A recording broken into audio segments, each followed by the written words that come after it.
Today's show is sponsored by the ABV Network Merchandise Shop. Check out our large assortment of logo merch and our lifestyle collection as well. Just head over to abvnetwork.com and click on shop. We are also sponsored by The Bar to Go. The Bar to Go offers a fully customizable carrying case that allows you to take your favorite distilled spirits or cocktail ingredients with you. Whether you're looking for yourself, a customized gift, or logo items for your business or event, The Bar to Go can help. Check them out at thebar2go.com. Use the number 2 when you type out The Bar to Go. Did you know Neely Family Distillery now ships its popular distilled spirits directly to you? To order, simply call 859-394-3258. Tell them the ABV Network sent you. And now, on to the show. Let's drink!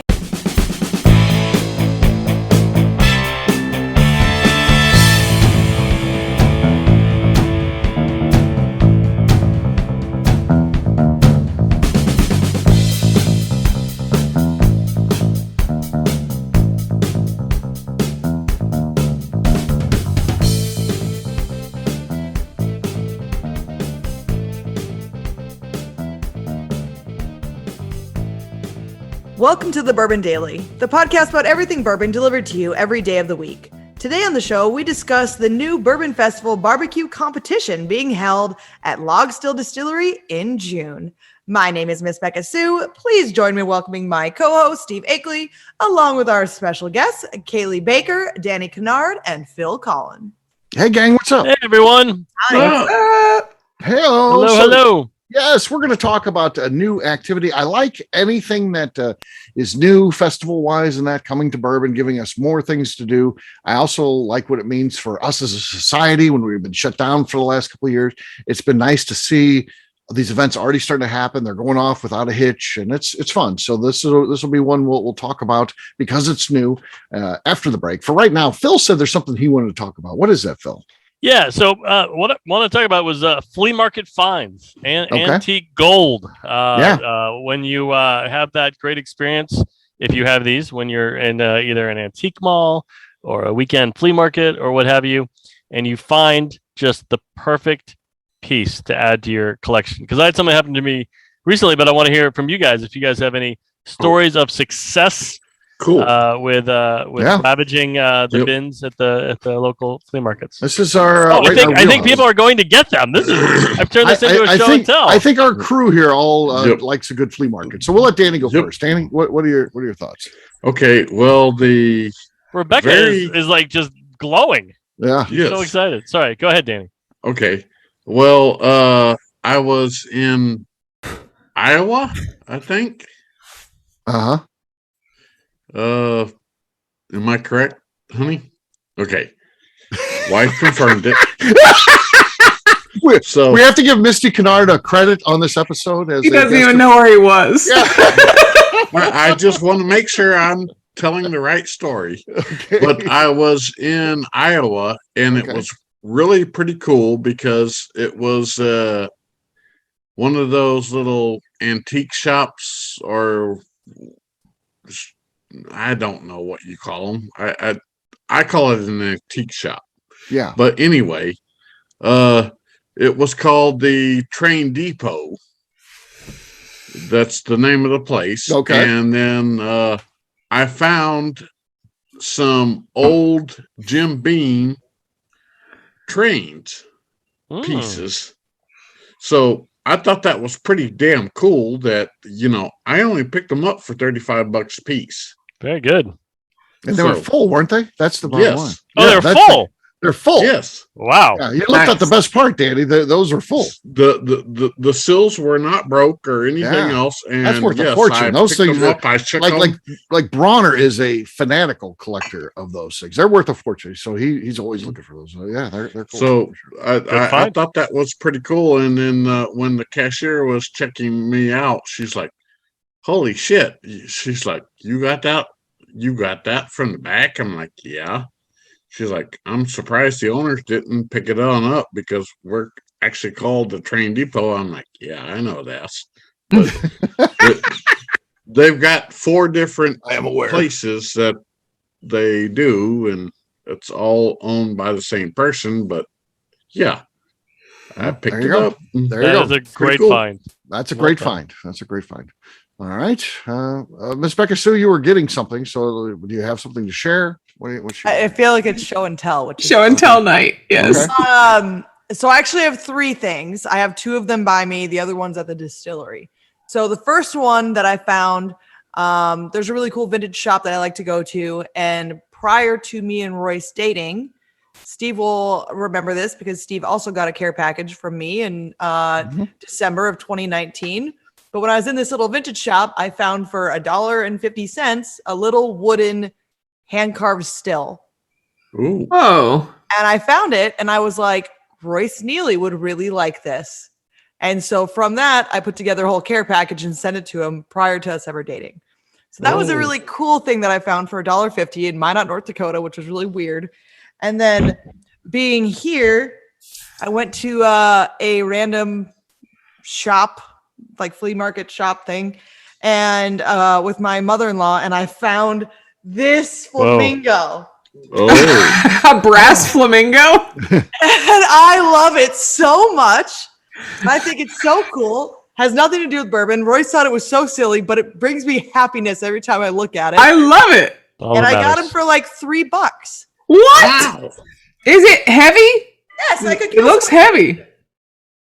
That's the other cool thing I got at the place back in Minot, which I bought this as a present for Royce because I just thought it was really cool, is this naked woman holding a What are we looking at? She's a larger naked woman on I think she's on some waves, and you can actually, she's got a mermaid. Got a thick butt too, like she's. Oh yeah. She's thick with 2 C's. Did you hear Danny? Oh yeah.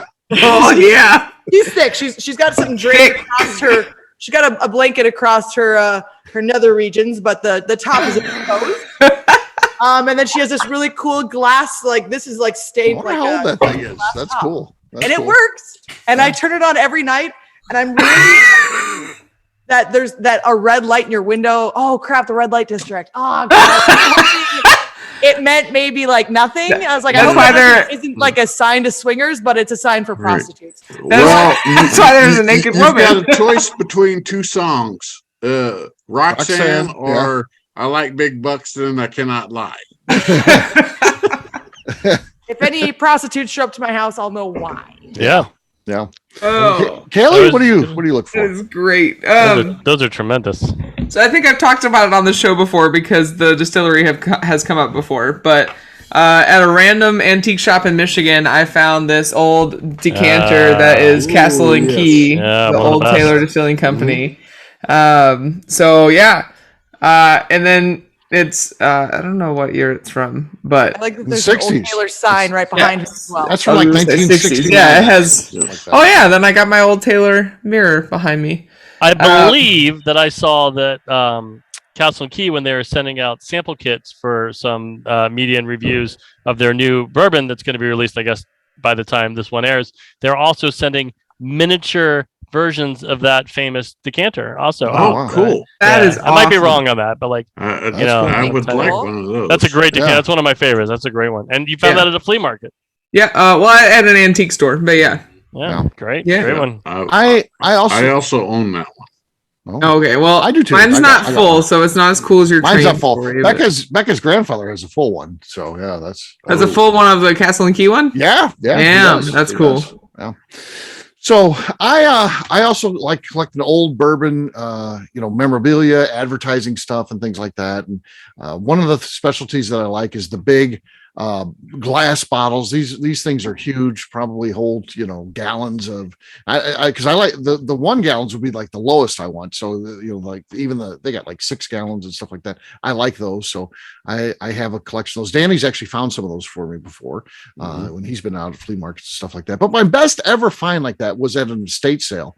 I found an 8-foot replica of the Old Forester water tower, and I assume it is the marketing thing that was used as they designed it to present the new look, because it was updated a few years back with the look of the new labels and stuff like that.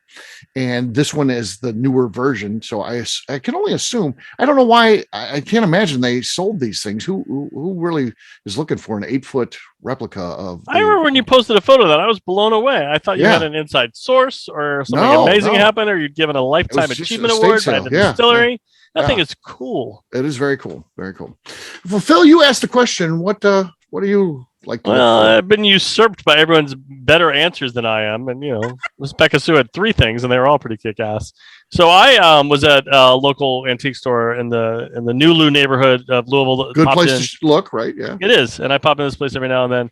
And they had something that caught my eye, and at first I thought they were the Chessman, the Old Crow Chessman decanters. And as I got closer, they were just kind of the wrong shape and the wrong size.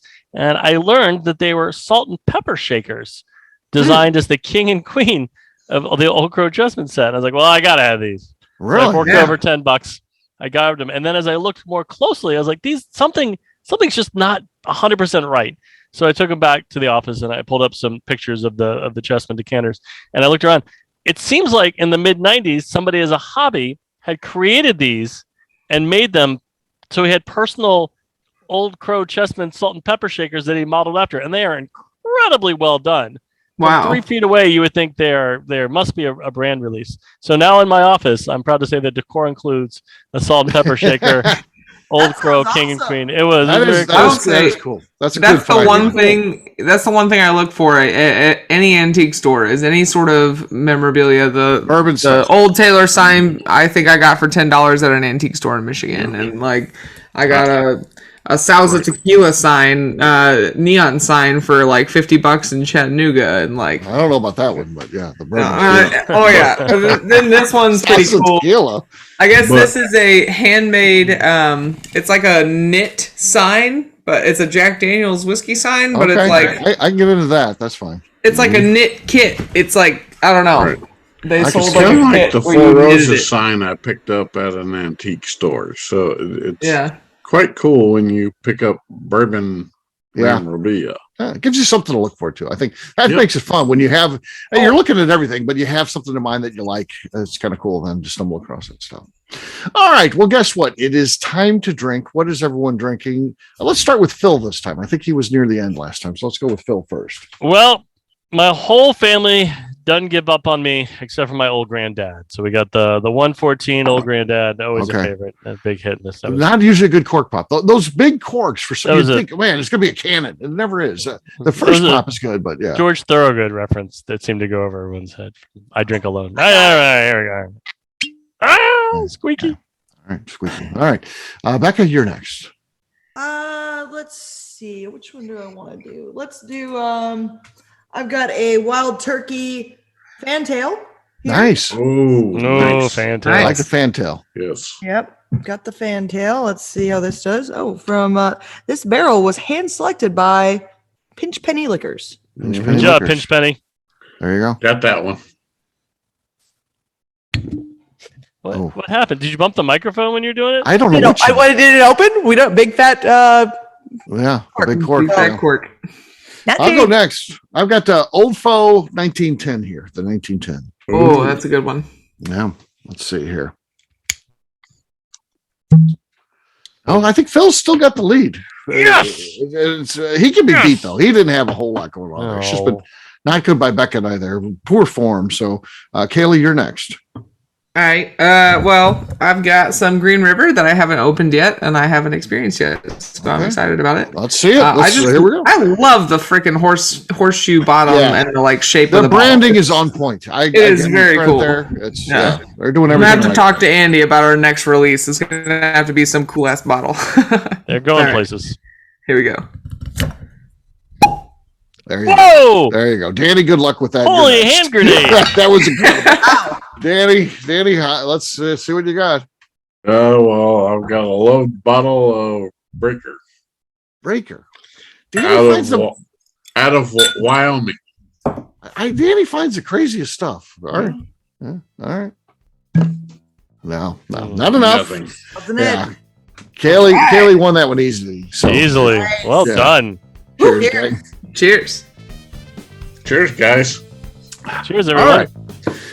We'll take a quick break, and then when we come back, we're going to talk about this new barbecue competition. Is this something we're excited for? We'll do that in just a few.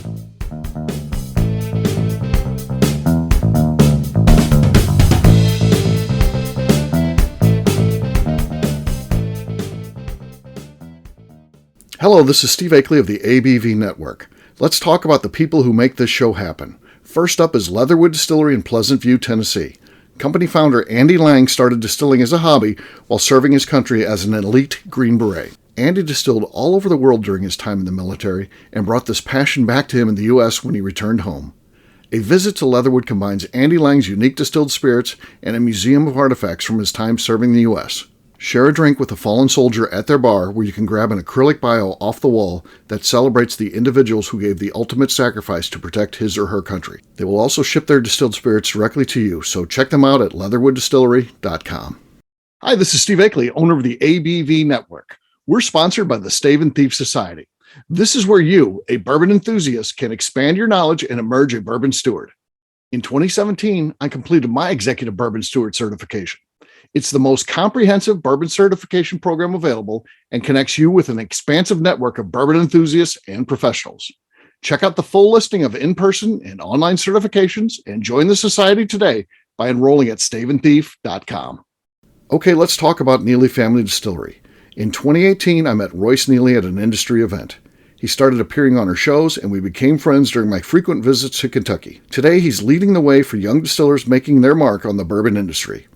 A visit to Neely Family Distillery combines family history, a look at what makes their products unique, and of course a tasting through their whiskeys, moonshines, and creams. Check them out at neelyfamilydistillery.com and visit them in Sparta, Kentucky.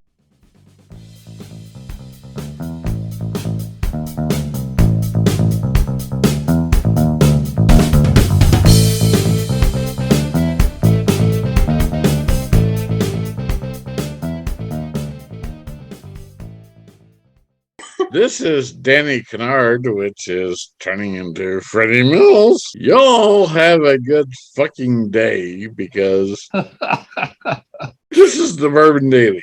Thank you. Welcome back to the Bourbon Daily. Today we're talking about the Bourbon Festival's barbecue competition. Yes, we are. So we're talking June 10th and 11th. So at Log Still Distillery. So that is a fun place to go. You know, it's a lot of great stuff already there. They're of course still in the middle of building out and making it better and better. Seems like every time you check, they got something new going in there, but you know, a great property, something that they're proud to share the grounds there. It's historic for them, for the family. That's where the original dance were distilling. So very cool thing. And they have partnered with the Bourbon Festival folks. And they are having this, which is a Bourbon Festival event in June, which I think is a good thing. I think that the KDA is smart with having things in June. That's kind of when everybody's out and starting their bourbon travels and journeys, and it's cool to have something to do. So I'm very excited. It's also the most beautiful month in Kentucky, June or October, man. It's gorgeous time of year. Yeah. So what do you guys think about this? Are you equally as enthused as I am, or what are your thoughts about the barbecue competition? Cool. What do you think, Danny? Actually, I'm a backyard barbecuer myself. I love to run and barbecue all the time. My wife Tarana likes it, but at the same time, she doesn't want to eat it all the time. But I can Tarana and eat it constantly, and the wife can eat Mexican constantly. So take your pick. Take your pick. Yeah. Yeah. I have to assume that the barbecue competition is going to include like baking or cooking with bourbon. Sure. Distilleries are going to come down and distilleries are going to be barbecue, but yeah, you can cook desserts and things like that on the grill. So that's probably part of it. They have tasting. Yeah, you get to taste at the. Well, no, but that's what I'm worried about, like cooking, because we have the Bourbon Bakers Instagram, and I'm more of the baking side. Are you announcing that you're competing in this? No, I'm just saying I'm more of the baking side. Clint I thought this was going to be a big scoop here. No, he's barbecuing. You know, like he's always putting whiskey into our chili and whatever meat we're cooking and stuff. We made a backstrap that was in some Neely Family Distillery, and it was phenomenal. So like. I just want to know, is it going to be like, barbecue sauces with whiskey? Because someone was telling me the other day at Leatherwood, actually, I think it was last night after you guys left, he was telling me that he did a barbecue sauce with our product one time, and it was amazing. But he can't get the recipe down because he's just the type that just it needs a little more of this, you know. So, Cailee, have you run and made a pecan pie yet with a bourbon? No, I haven't. My husband's not a nut guy, so like I'll probably make one for like Thanksgiving this year, but he doesn't like nuts, so it has to be if I'm cooking for a crowd. Got to worry about the husbands who are the nut guys. That's the yeah. Well, it was hanging right there. It says low fruit. Don't worry. It was teed up, and then here comes Phil with the club. I think this is great. I think it's a two great tastes that taste great together. It makes sense. Outdoor barbecue competition. I think Beam used to do something like this in Claremont years ago. I kind of remember. That's been long gone. So I think it's good to bring. In any chance there's a bourbon festival-like event, thumbs high. And the distilleries are competitive. I think they'll go all out. You know, this all benefits us, the consumer that's going there. But believe me, they want the best showing. So if you've got Beam there and they're cooking, you've got Buffalo Trace, you obviously got Log Still and whatever. I don't know what distilleries are there. They don't have that announced just yet. But you can imagine they want to be the best. They're very competitive. Like in the barrel rolling thing that they do in the Bourbon Festival, that's extremely competitive. I assume the barbecue thing is going to be the same way. So who wins out of this is us that are there attending this event and eating that barbecue. I would assume it's a good thing for the consumers. So, what do you think, Beka? I have a question. I'm going to confess my ignorance here, and it's one of these things where I've waited too long to ask, and I'm going to look stupid. But I'm not afraid to look stupid on the Bourbon Daily. I remember when I was reading up on this that it's going to be the Kansas City Barbecue Association going to judge it. I know that Kansas style barbecue is a thing. I have no idea what the difference is in the different types of barbecues. There's a lot of difference. Oh, okay. Here we got Danny's. He's we need explanations here. He's wearing a Texas hat, so I wonder what kind he's going to like. But go ahead, Danny. Yeah. Well, Texas style barbecue is typically salt, pepper, and mesquite. Okay. And Kansas City style is what they do, and then there's Memphis style, which is a sweet. What does Kansas City do? The burnt ends and stuff like that. I mean, when I think of that, I think of thick, sweet barbecue sauces. I think of burnt ends and stuff like that. So yes, that would be more of a specialty there.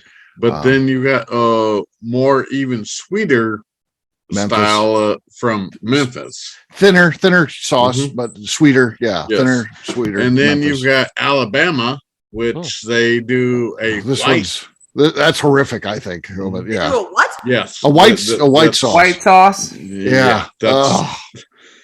Terrible. Like Chicken a la King? I was going to say, is it like glorified ranch, basically? Yeah, basically. Yeah. Yes.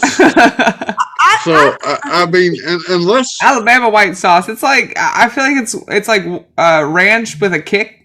I don't know. That's not barbecue sauce, though. That's ranch. That's Alabama barbecue sauce.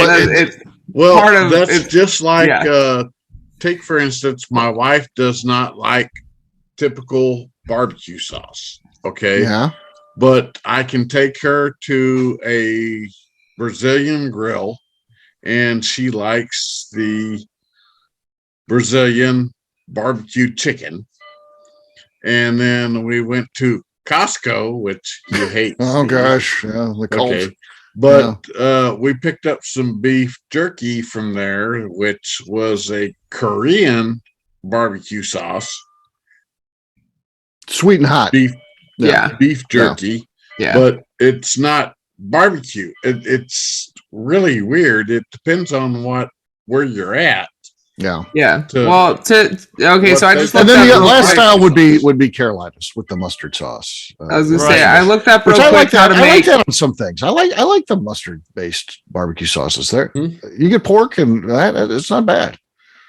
So Alabama white sauce is composed of mayonnaise, apple cider vinegar, brown sugar, brown mustard, lemon juice, horseradish, salt, black pepper, and cayenne pepper. You lost me at mayonnaise. Oh yeah. No, well, I mean, that's like 90% of what ranch is made of. So that's really the only one that I don't like is the Alabama. So the rest of them are to various degrees. and maybe at the best from each of the areas, it'd probably be equally enjoyable. Actually, the best Texas barbecue, the best Kansas City barbecue, the best Memphis barbecue, the best Carolina barbecue. I think is good. Yeah. I know. I think I like Kansas City barbecue. Yeah, I think if you go anywhere in the general Midwest and South, I think it's all right. But if you go anywhere on the West Coast, it's like bullshit. Oh. You don't want to go out to California with their barbecue. No. Barbecue out there looks a hell of a lot different than north. Out here. Yeah. Y'all need Minnesota. to order Minnesota the Q sauce from on the internet and everything. Texas style. Also, Steve, fuck off. Why are you dogging on the North about how we make barbecue? North Dakota barbecue? Very good. No. I'm saying West Coast. Really. But Steve, did you not turn around and order the brisket seasoning? I love the brisket seasoning. That's from Texas. Yes. You want to make a good, and I've ordered Danny. I've used it probably 5 times now already. So next time you guys do a Leatherwood bourbon behind the scenes, we're gonna have a barbecue food truck on site. Yeah. Okay. Andy's teamed up with a local guy that does queued up 615, and they're gonna do a food truck. Just keep on site for us. Just don't do it during snow season, and I will be there. You got it. We'll make sure it's in the summer for you, Danny. Yeah, there you go. We have to be around Danzy's schedule. He's trying to demand the ABV network shuts down between November and February 28th. That ain't going to happen. Key West is too important. Yeah, exactly. So there you go. Can't make it anywhere there. That's the problem. That's the problem. There you go. So there's the new festival that's coming up. We're excited about it. We're barbecue fans. You all should be barbecue fans if you're not. So it sounds like something else, a good way to get together, drink bourbon, experience barbecue, and have some fun. So what could be better? June 10th and 11th at Log Still Distillery. We'll wrap this one up as we always do by talking about where people can find us. Cailee, we're starting with you. Well, you can come out and see me at Leatherwood Distillery or find me on Instagram at Kaylee O Baker or baking up some delicious goodies at the Bourbon Bakers. All right, Danny. You can find me on Facebook at Danny Kennard. Phil. From the Poconos to Tokyo, I say the witty things on Twitter at Derby City Phil, and I post the pretty pictures on Instagram also at Derby City Phil. Miss Beka Sue. You can find me on Twitter and on Instagram at Miss Beka Sue, 1K, no C's. All right, for me, I'm an easy guy to find. I'm at Steve Akeley on Twitter, Instagram, or Facebook. I've got a website, steveakeley.com. We've also got a company website. That thing's abvnetwork.com. Check it out because there's a lot going on. We have our previous shows, over 3,000 for your listening pleasure. We've got our blogs, our podcasts, Bourbon Zeppelin, our monthly, bi-monthly, I guess I should say, it comes out 2 times a month, newsletter, everything that's going on in the world of bourbon. So check us out at abvnetwork.com. Ms. Beka Sue, anything else to say before we get out of here? I'd just like to remind the audience to please give us a 5-star review that includes comments. It helps new people find the show, which is very important to us. If you like what we're doing, we ask that you please visit our Patreon page at patreon.com/the ABV Network. All right, great job today, gang. For artists, we'll have a brand new show for you tomorrow. Looking forward to that. Until then, take care, everybody. See ya. See you, everyone. Bye. See you later. Bye. Peace.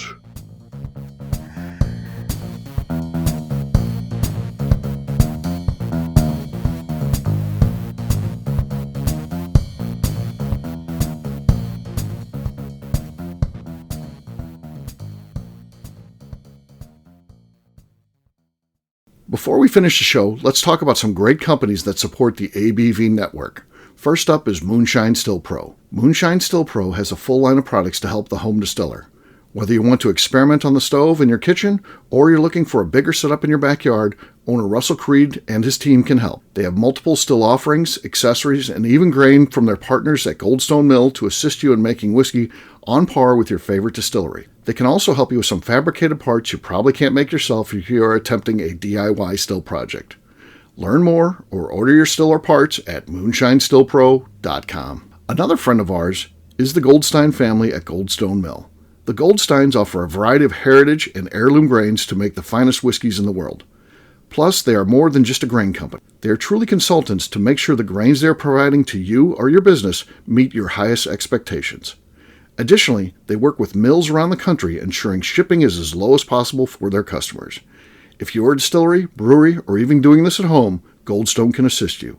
Check them out at goldstonemill.com, call them at 217-254-6613, or check in via email at hello@goldstonemill.com.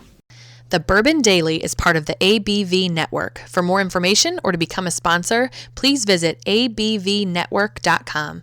Thanks for listening, and cheers. This has been a Steve Akeley production.